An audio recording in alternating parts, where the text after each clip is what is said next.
अवामी MPa doctor मजहर इकबाल चौधरी का Punjab assembly की health committee से खिताब। अवामी एमपीए की हुकूमती नाकिस पॉलिसियों पर भरपूर तनकीद।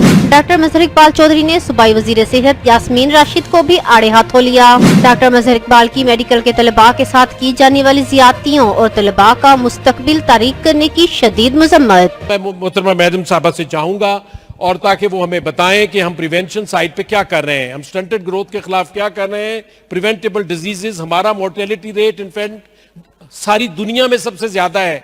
मदर मोर्टेलिटी रेट का आपको पता है, 50,000 बच्चे हमारे जो हैं वो पहले साल में फौत हो जाते हैं। और आपका जो है उसके अलावा जो है मैटरनल मोर्टेलिटी रेट आपके सामने है कि कितनी ख्वातीन जो है सालाना फौत होती हैं। हमने वो सस्टेनेबल गोल्स को अचीव करने के लिए क्या किया, 3 साल में हमारे वो जो है फिगर्स कहां तक पहुंचे, इसका भी मैं जवाब चाहूंगा। और दूसरा ये है कि आपकी जो ग्रोथ है वो जिस स्पीड से बढ़ रही है कि 1950 में 25 करोड़ जो है 25 क्या उसे कहते हैं करोड़ की आबादी आपकी जो है वो 2021 में 5 गुना बढ़ चुकी है। देखिए, जब तक हम इस आबादी को जो है वो कंट्रोल नहीं करेंगे, हमारा सारा किया कराया जो है वो पानी में वो चला जाएगा। आपकी जो है जो मैं भी और मैडम दोनों इस ऐवान में जो है वो कंसल्टेंट लेवल के जो डॉक्टर्स हैं, हम मेडिकल टीचिंग के साथ वाबस्ता रहे हैं। मैं यहाँ पर आपकी तवज्जो आपकी वसातत से और इस सारे ऐवान की वसातत से आपकी बहुत ही जो है वो मुतमाना गुजारिश करना चाहता हूं कि हमारी जो टीचिंग है, जो पीएमसी का एक्ट है और जो एमटीआई का एक्ट है, उसको पास करवा के हमने, मेरा ख्याल है, मुल्क में मेडिकल एजुकेशन का बिल्कुल सत्यानाश कर दिया है। और हमने जो है वो पीएमसी को, और जिसके मैं हैरान हूं कि 7 मेंबर्स हैं, वो सारे नॉमिनेटेड हैं और प्राइम मिनिस्टर की तरफ से हैं। अगर आप उनके नाम सुने, अगर मैं पढ़ दूं तो आप खुद शर्मिंदा हो जाएंगे।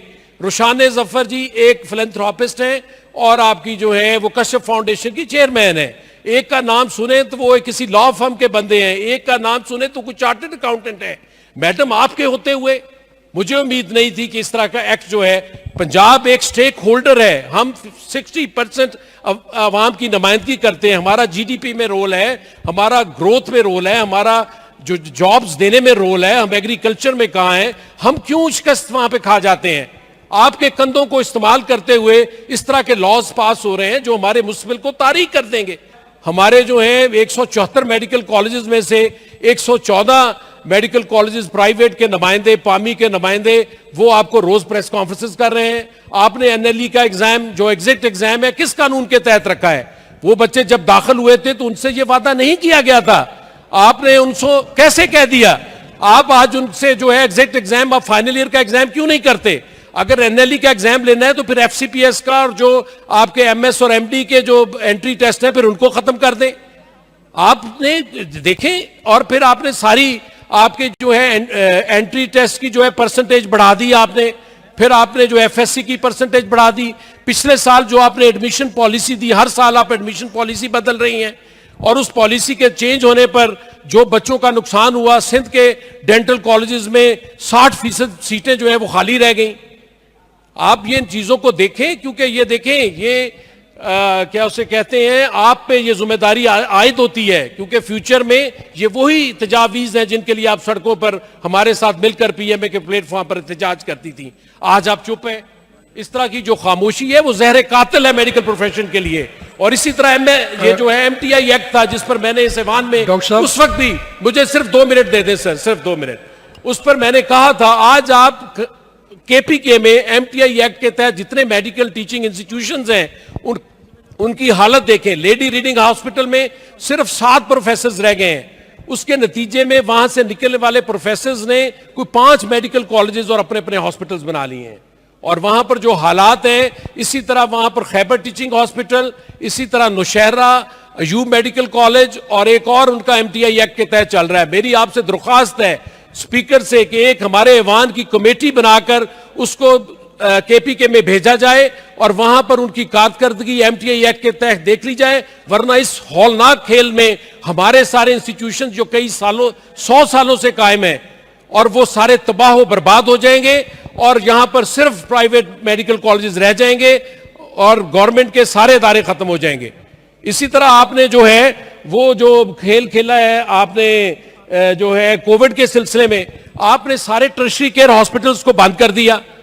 वहां पर हजारों लोगों की सर्जरी आपने डिनाई कर दी।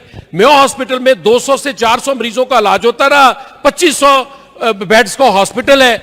और इसी तरह आपका जनरल हॉस्पिटल, इसी तरह बाकी हॉस्पिटल्स आपने जो है जो पेरिफेरी के हॉस्पिटल्स थे, जो नए हॉस्पिटल्स पीएमएलएन ने बनाए थे, या इन्फेक्शियस डिजीज का जो हॉस्पिटल था उसको क्यों नहीं कन्वर्ट किया? उसमें आपने जो है वो सारे पैसे कहां पर खर्च किए जो कि उनकी ट्रीटमेंट में जो इलेक्टिव और आउटडोर के मरीजों का इलाज नहीं हुआ? अरबों रुपए के जो ये फंड्स यूज हुए हैं, हम उसका ऑडिट चाहते हैं।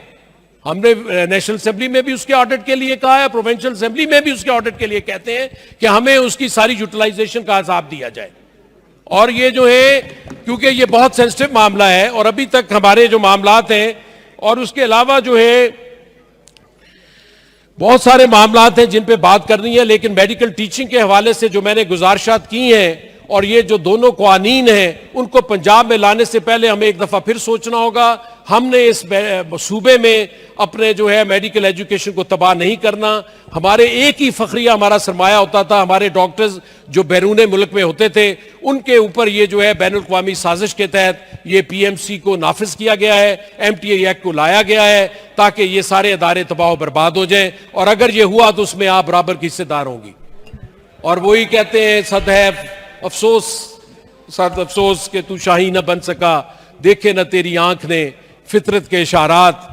और ये जो है आपको शाहीन बनना पड़ेगा, आप देखें और इस सारी चीजों का मुदाफा करें। बहुत शुक्रिया, बहुत मेहरबानी। Thank you.